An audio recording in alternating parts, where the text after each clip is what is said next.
Hey guys, Jerry here with a very prophetic message today. I know you guys haven't saw me in a little while. You guys know that I'm working a trucking job, which in no way, shape, form, or fashion is that really an excuse for not coming on and doing the Lord's work. But I got several things that I'm working on right now. Been working on for a little while, but I have been delayed in getting that stuff done. I have had a lot of truck trouble here lately that has really hindered me. I've got a Cummins motor that is giving me a lot of problems in my truck. But this morning I want to talk about a topic that I think needs to be discussed more, but it never is. It's the topic of how much should you let your light shine, or the knowledge that you have of the Lord. How much should you let that be put out into the public or put out with people to hear your message? Now, I don't know how many of you know my circumstances. You may not know it at all, or you may know quite a bit. But I've got into a lot of trouble in the past, and I've been persecuted pretty hard in many ways. I've had my home raided by the police. I've been beaten in the streets. I've been cast into jail, especially in Florida, where that I have spoke up against the Masonic cult down here and paid the price for it. But I want to talk on that topic today for a few moments. And it's a topic that needs to be discussed before I kick up on these other videos that I'm preparing right now. How much should you let your lamp shine? How much should you let out that you are aware of? How much should you say about things that you know that are very bad things, and you know it's going to get you into trouble, but you just keep your mouth shut? Do you realize that that costs you when it comes to Christ, to the Lord thy God? It costs you. I have some of my family and others that know me. They've told me, Jerry, quit this YouTube thing. It's getting you into all kinds of trouble. Quit it. Don't do it anymore. Quit putting yourself out there like that you are. I had one family member that had a big long discussion with me, and he told me, don't be doing this anymore. Don't be showing these people these things that you know. Don't be putting it out here. Don't be doing this and doing that. Keep it to yourself. And then after that he had that big discussion with me, he wanted to know how come that it is that the Lord doesn't show him anything that I get shown. Why is it that God won't show me this stuff, Jerry? He'll show you all these things and stuff, but he won't show me. Well, that family member just answered his own question, guys, when he had the discussion previous to that. So let me turn to Matthew 5:13, and let's talk about that just for a moment. Listen to the words of Jesus here in Matthew on what he has to say about acquired knowledge and how much of that you should let out whenever that you have the knowledge. So let's go to 12, verse 12, or no, verse 11. Blessed are ye when men shall revile you and persecute you, and shall say in all manner of evil against you falsely for my sake. Well, that has certainly happened to me. Rejoice and be exceedingly glad, for great is your reward in heaven, for so persecuted they the prophets which were before you. Now, how many of the prophets kept their mouths shut, guys? None of them did. And they were severely persecuted. So let's go on and let's read even further here. Ye are the salt of the earth, but if the salt has lost its savour, wherewith shall it be salted? It is thenceforth good for nothing, but to be cast out and be trodden under foot of men. In other words, if you keep your mouth shut, guys, and you don't say anything on Christ's behalf, if you don't get out here and fight for the Lord, it's worthless. It just told you that. Now let's read further. Ye are the light of the world, and a city that is set on a hill cannot be hid. Neither do men light a candle and put it under a bushel, but on a candlestick, and it gives light unto that are in the house, unto all that are in the house. Let your light so shine before men, that they may see the glory of your good works, and glorify your Father which is in heaven. Now, guys, I want to tell you something. In the world that we live in today, these verses directly tie in. When Jesus said, beware leaven of the Pharisee, for all that has been hidden is going to be made known, and it's that which is whispered inside the house will be proclaimed upon the housetop. He expects those who really do well for him. He expects those who fight for him to push this agenda in the days that we live in, that all this darkness comes into the light. And people constantly tell me, Jerry, quit trying to push all this, bringing this darkness into the light. Well, guys, that's not the way the Lord operates. And that's not the way the true martyrs of Jesus operate. Yeah, I put myself out there to be very persecuted. I've lost everything I have 2 or 3 times. I've been beaten in the streets by the police. I've been cast into jail. After I ended up getting out of jail in Florida, I had a group of witches try to kill me. That's the truth. They had plotted to kill me the entire time, and I didn't even know it. Maybe one day I'll tell you that entire story, but I managed to get away. The Lord helped me, guys. Because of the Lord, I am alive before you today. With a bunch of scars all over my legs where I ran in the woods, but I'm before you. And I'm going to be here until that time comes for me to be removed from this platform. Which could be sooner or could be later. It's all in His time, guys.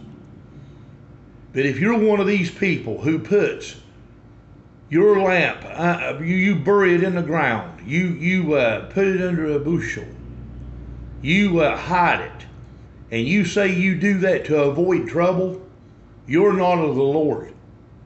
You're not helping His cause any whatsoever.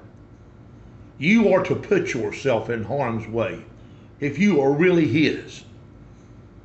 So I don't want to hear this thing anymore from people. Jerry, you need to keep your mouth shut, and you need to keep this stuff to yourself, because if you don't, you're going to end up in a lot of trouble. Well, guess what? I'm going to end up in more trouble if I don't say anything, and it's going to be from the big man, because He commands us not to do that. Now, here in these end times, let's take a look at Matthew 25. And we're going to go to Matthew 25, and let's see what's going to happen here in the end when it comes down to the people who let their lamp shine. Okay? This is the parable of the 10 virgins. Okay? Now, then shall the kingdom of heaven be likened unto 10 virgins, which took their lamps and went forth to meet the bridegroom. This lamp's with the vessels full of oil, guys. That's why I have the eyes that I can see these things that the enemy does. That's why that I stay in trouble all the time, because I can see things. The satanic people call it a third eye, your pineal gland. We don't call that, those of us who belong to Jesus Christ. We call it a lamp full of a vessel full of oil, a lamp. And because of that, that's why I have the eyes to be able to see these things, and other people can't see them. They're blind. The sheep are blind, but the shepherds can see. So let's look and see further what it says. And 5 of them were wise, and 5 were foolish. They that were foolish took their lamps and took no oil with them. That's exactly what these people are telling me that they expect me to do. They expect me not to fill my lamp full of oil. They want me to keep my mouth shut, keep it to myself. Let evil continue to flourish. That's what they want. And they say, well, you won't get in any trouble. Well, naturally you won't get in any trouble. But you're not doing the Lord's work, people. He's going to take a countenance of his loyal subjects in this end time.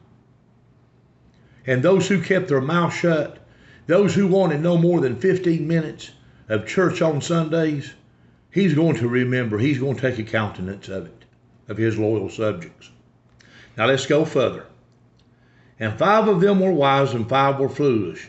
That the foolish took their lamps and took no oil with them, but the wise took oil in their vessels with their lamps.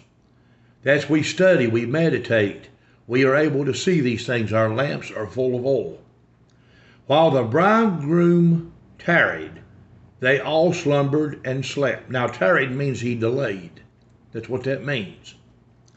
And at midnight there was a cry made, Behold, the bridegroom cometh.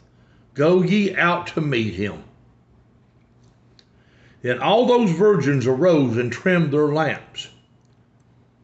And the foolish said unto the wise, Give us of your oil, for our lamps are gone out. Which is the lukewarm church of today, guys. These people who says, oh, you need to just keep your mouth shut, Jerry, and you won't get in no trouble. You're the lukewarm church. That's who you are. And the foolish said unto the wise, Give us your oil, for our lamps are gone out. But the wise answered, saying, No, not so. Lest there be not enough for us and you, but go ye rather to them that sell, and buy for yourselves. So here in these last times, what's going to end up happening is, all these people that constantly are looking at me and saying, Jerry, you're getting in trouble because you're putting yourself out there.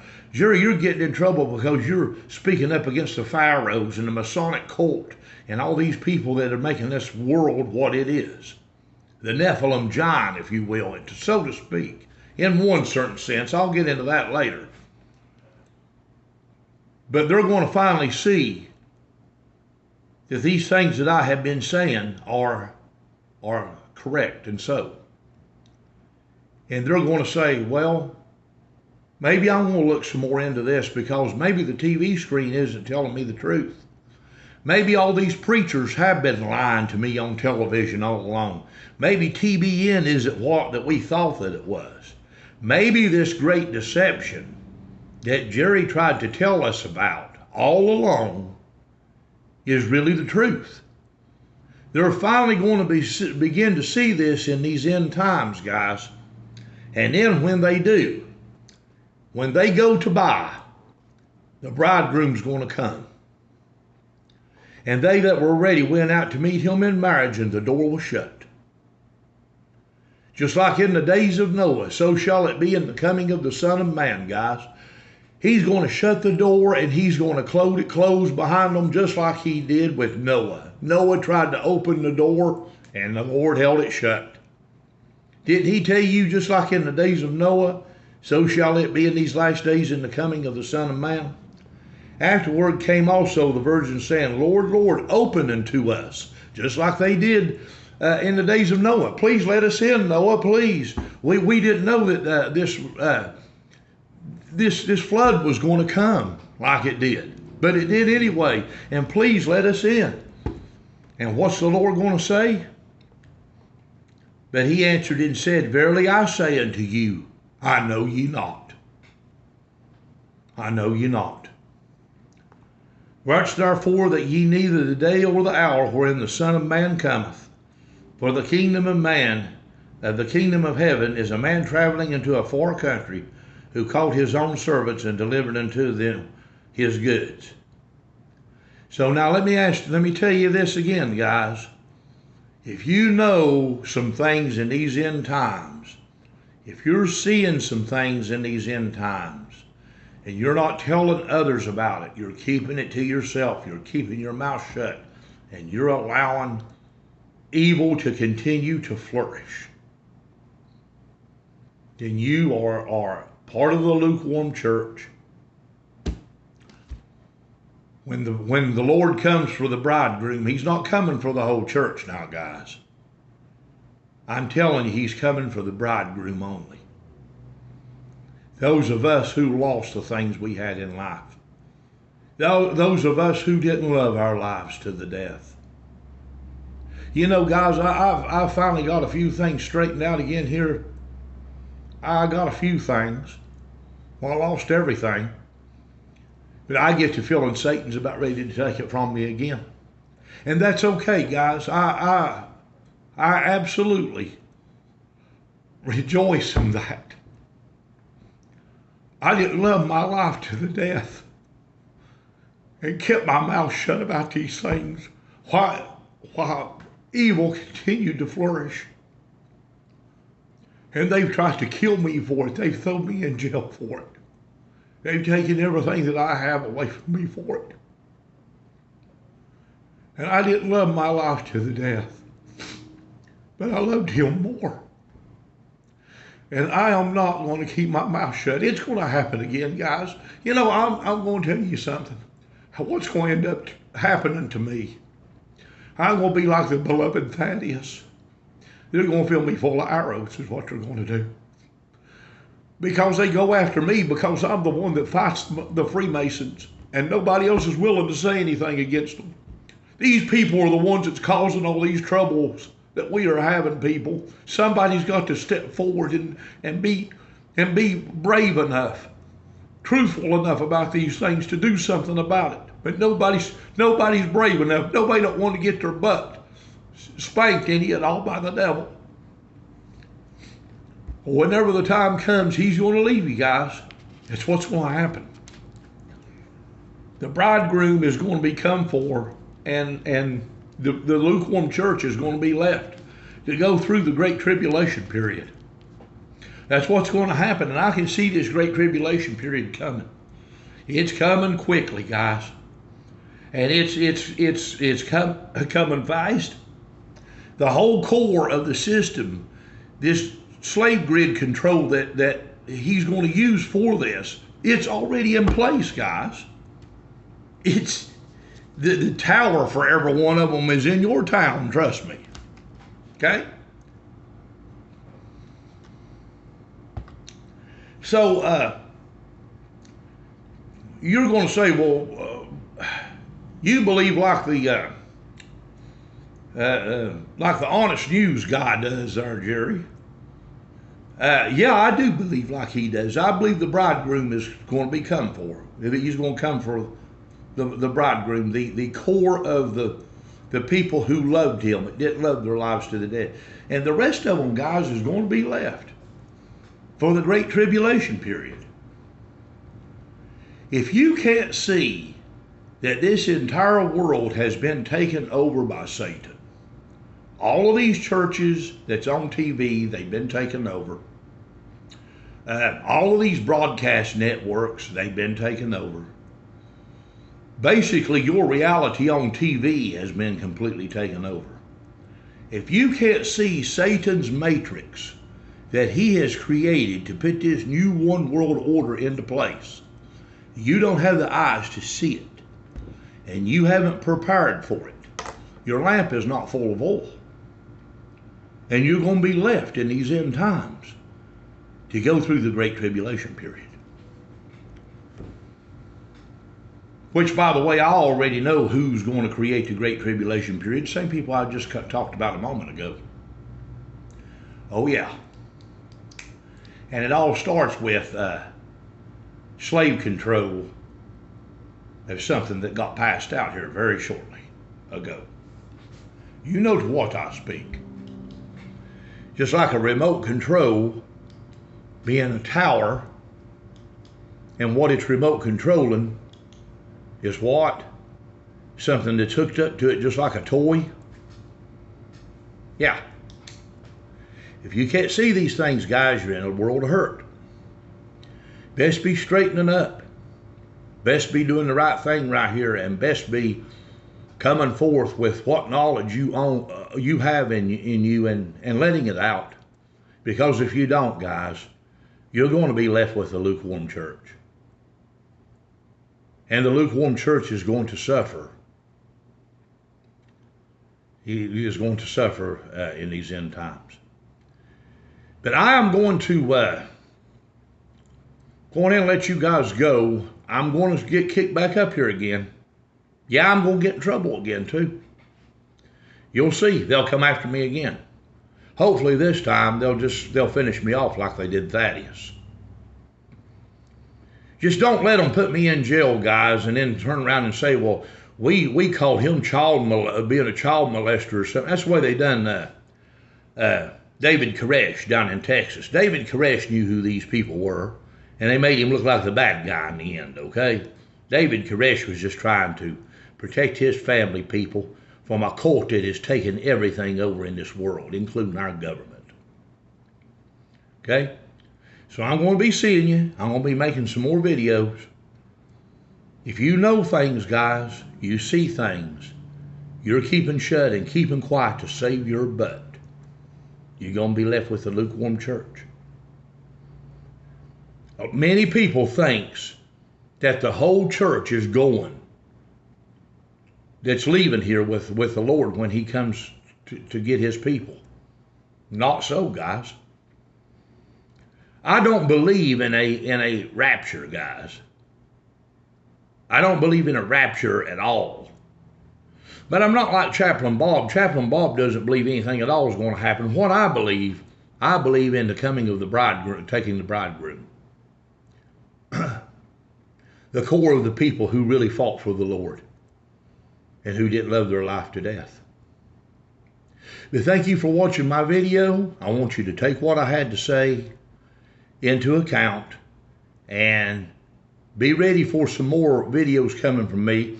It's going to start with this series that I'm doing on what is the Great Deception. And I'm going to expose a lot of things in this Great Deception videos. Is it going to get me in trouble? Well, you bet it is, brother. But guess what? I'm not going to hide my lamp. I'm going to let it shine for the whole world to see. And unfortunately, when that happens, guys, the bad guy is going to see it too, because it directly conflicts with his plans. I'm ready, guys. Let them kill me. I don't care. Let them kill me. Maybe it separates me from the lukewarm church. Have you a good day. Keep your thoughts upon the Lord, and do not hide your lamp under a bushel or to bury it in the ground. Let it shine for the whole world to see, and seek him, guys. There's more than 15 minutes, for God's sakes, on a Sunday morning to God. And when they call you some religious fanatic, rejoice that they persecute you for his name's sake. I've been persecuted more than you would ever imagine. By my own family, even. There have been times that I've been out on the streets, guys, and I had nothing. And no one much to help me. But the Lord saw to it that I made it. And I'm going to finish my race with joy, just like Paul. Have you a good day. Be looking for my videos.